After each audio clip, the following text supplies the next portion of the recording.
بسم الله الحمد لله والصلاة والسلام على من لا نبي بعده. براني خوشكاني عزيزم، پیامی امروم هوشیاری امروم بو هر دو برایان و خوشکان ما. عزیزانی خوم، اگر قرار بی ام دنیا خوش بیت، اگر بریار بیت اما ام دنیا بمهربانی و بصوز و بعطف و بحنان و بخوشویستی جوان کین، دی ام دنیا بو خوی خوشه. ام دنیا یعنی مهربانی و یعنی خوشبختی.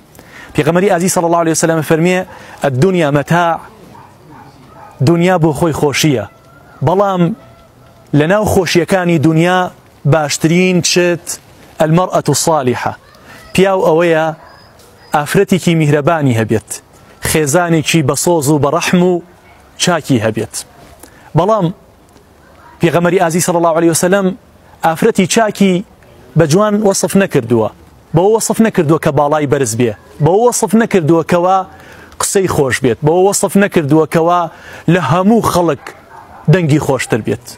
افرتی چاک، افرتی بصوز و حنان، بلکو باشترین افرتکانی سر روی زوی پیویست چوار صفتی گرنگی تیابیت. اما افرتا ما بس مو افرتانی که زواجیان کردوه، که چونتا مالی خویان.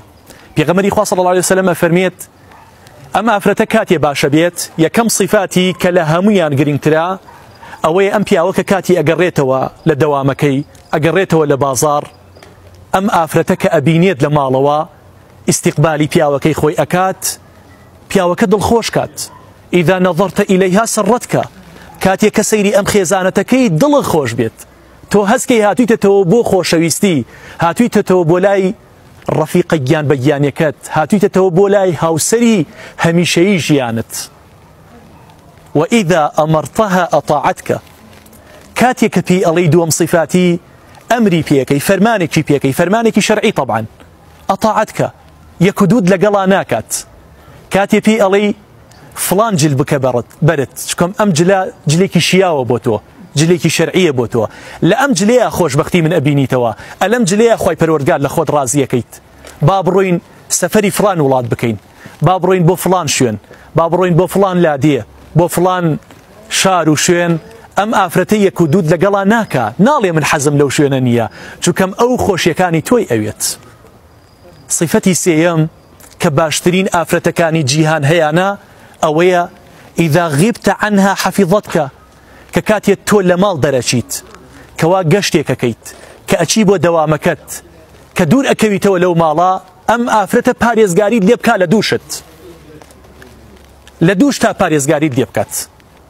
یەکەمیان فی مالیها، لە ماڵەوە ئەو ماڵی کەوا تۆ سپاردوتە بەو، ئەو ماڵی لەلای ئەو دادناوە، پارێزگاری لێ بکە، خیانەتی لێ نەکات، یەک دیناری نەدا بە کەسێک کە تۆ ئاگات لێ نەبێت، یەک دیناری بەزایە نەدات.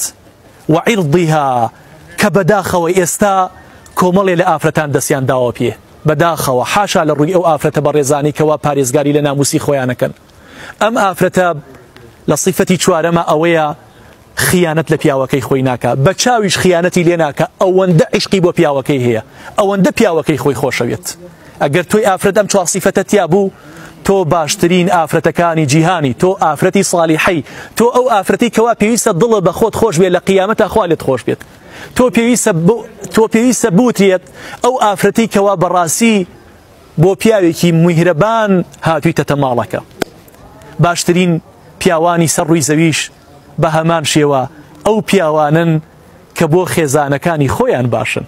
یا ئەڵڵا، ئەها نەیوت ئەو پیاوەیە کە عەرزی عەزەڵات کە، ئەو پیاوەیە کەوا چوارشانە بێت، ئەو پیاوەیە دەوڵەمەند بێ، ئەو پیاوەیە باشترین سەیارەی هەبێ، ئەو پیاوەیە ڤێلاکەی زۆر خێشخە بێت. نا ئازیزانم، فەرمووی خەیڕوکم خەیڕوکم لئەهلیه، باشترین پیاو ئەو پیاوەیە کە بۆ خێزانەکەی خۆی باش بێ، کە خۆشەویستی و عیشق و حەنانی باتێ، نەک ئەو پیاوە بێ کە زۆرترین لێدان و سوکایەتی بە خێزانەکەی خۆی بکات.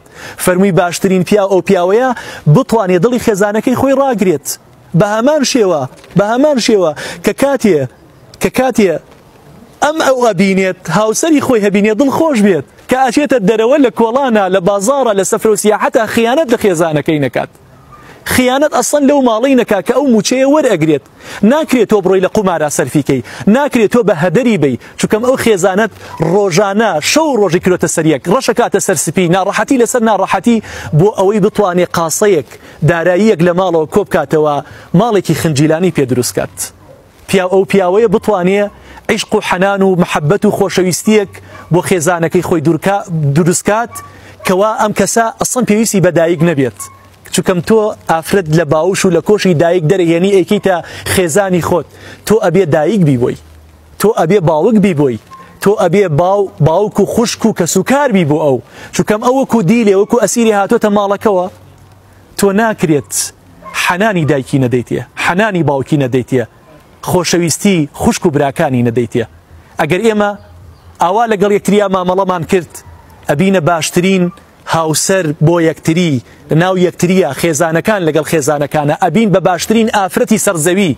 ئەبین بە باشترین پیاوی سەرزەوی تەمەناکەم بەختەوەری باڵ بکێشێ بەسەر هەموو ماڵەکانمانە پیاوەکان بتوانن لە ئاسی بەرپرسیارەتیە بن بەرامبەر بە خێزانەکانی خۆیان خێزانەکانیش لە ماڵەوە بتوانن ئارامی و عیشق و حەنان و خۆشەویستی ببەخشن بە مێردەکانی خۆیان هەموو لایەک بەختەوەر بن بارك الله فيكم والسلام عليكم ورحمة الله وبركاته